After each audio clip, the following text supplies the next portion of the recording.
Que la paix, la grâce et la miséricorde de Dieu soient sur vous au nom de Jésus-Christ. Exhortation de 5 à 10 minutes. Prenons sans plus tarder les Saintes Écritures. Je prends le livre de la Genèse au chapitre 37. Je commence la lecture au 3e verset où il est écrit « Israël aimait Joseph plus que tous ses autres fils parce qu'il l'avait eu dans sa vieillesse. Il lui fit une tunique de plusieurs couleurs. Ses frères virent que leur père l'aimait plus que et tous, ils le prirent en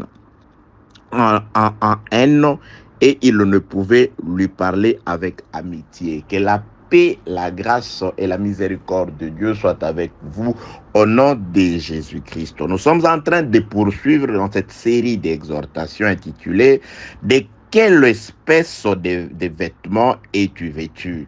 Donc là, c'est le Dieu numéro 3 de toutes petites exhortations. N'oubliez pas, à marche de ceci, nous avons un enseignement sur l'exode de bois depuis Tyr jusqu'à Japhos. Que la paix, la grâce et la miséricorde de Dieu soient avec vous. Bien-aimés dans le Seigneur, je voudrais juste prendre très peu de minutes, moins de 10 minutes, pour t'exhorter sur la volonté de Dieu pour toi. Tu te plains parfois, tu te lamentes parfois.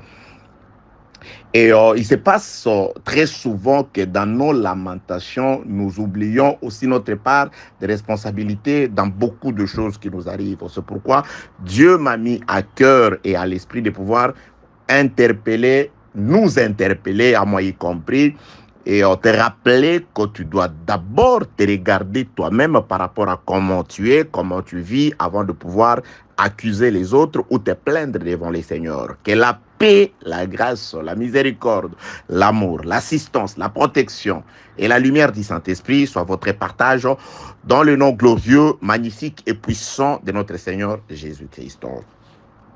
Dans la petite lecture que nous avons faite, bien-aimés dans les seigneurs, là, il s'agit de comment l'homme de Jacob, appelé aussi Israël, a exprimé son amour vis-à-vis de son fils. Les Écritures rapportent que Jacob aimait Joseph, son fils, plus que tous ses enfants, parce qu'il l'avait eu dans la vieillesse. Tellement qu'il aimait, quand il a aimé, Jacob n'a pas seulement, comme certaines personnes, aimé en parole, mais il a prouvé son amour. La Bible déclare pour concrétiser, visibiliser son amour sur son fils Joseph. Qu'est-ce que Israël ou Jacob a fait? Il lui a fait une tunique à plusieurs couleurs. Une tunique, un vêtement qui était différent de tout le monde, différent de tous ses frères. Donc, Jacob a ainsi manifesté, extériorisé son amour qu'il avait pour son fils par un vêtement. Là, je m'avais juste exhorté pour te dire, bien-aimé dans les Seigneurs, si l'amour de Dieu est sur toi, tu dois être différent de tout le monde. Donc, il suffisait juste de voir comment Joseph était habillé par rapport à ses autres frères. On pouvait commencer par se poser des questions. Mais pourquoi est-il ainsi bien habillé par rapport à vous autres? Pourtant, c'est vous qui travaillez parce que lui, il est resté auprès du Père. Il était toujours auprès du Père. Et c'est vous qui allez travailler. C'est vous qui... La réponse était simple. Il est ainsi habillé parce que Dieu l'aime. Notre papa l'aime plus que nous tous.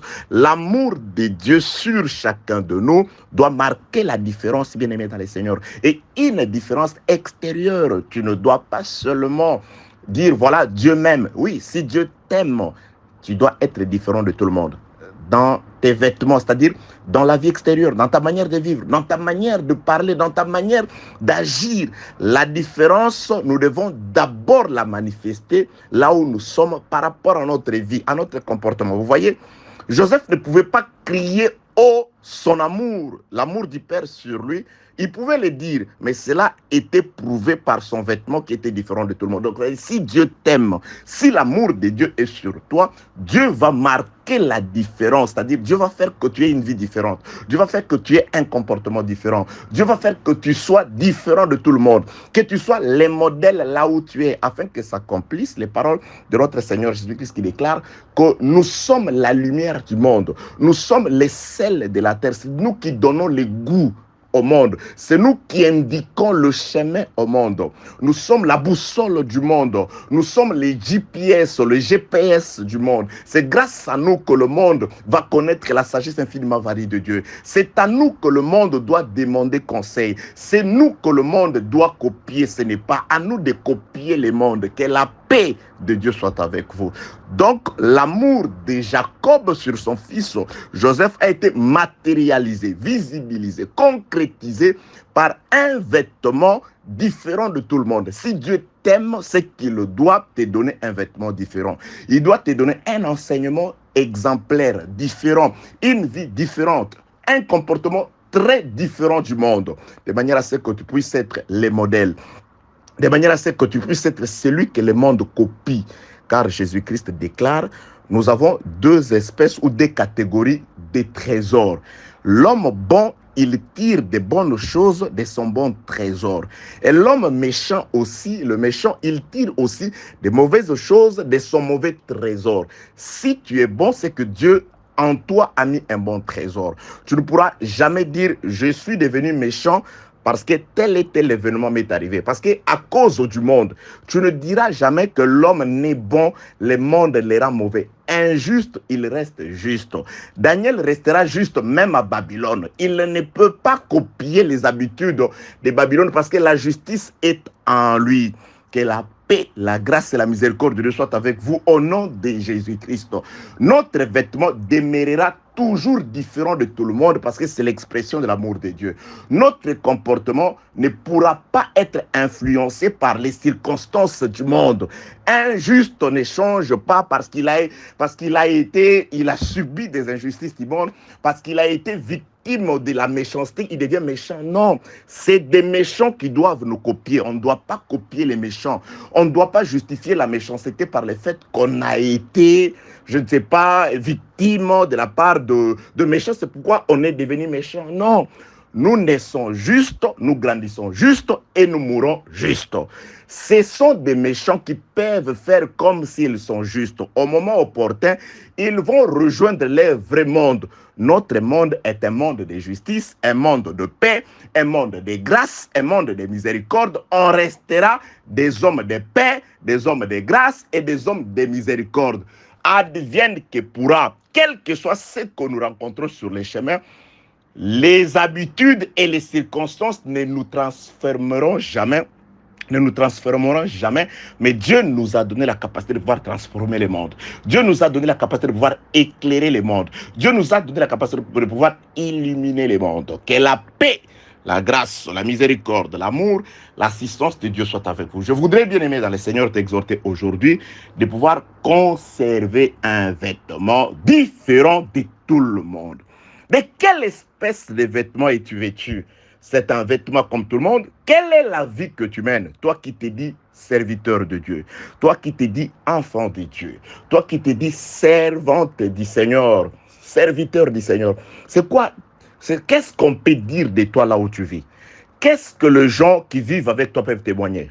Tu n'es frère, tu n'es pasteur, enfant, fille de Dieu, que quand tu es à l'église, que peuvent dire tes voisins, tes voisines? Que peuvent dire tes collègues de classe, je ne sais pas, de travail, de là où tu es, de là où tu fréquentes, de là où tu fais tout ce que tu fais? Les gens peuvent-ils manifester comme Joseph que tu as un vêtement différent? Les gens peuvent-ils, je ne sais pas, te haïr à cause de l'amour du Père qui est sur toi?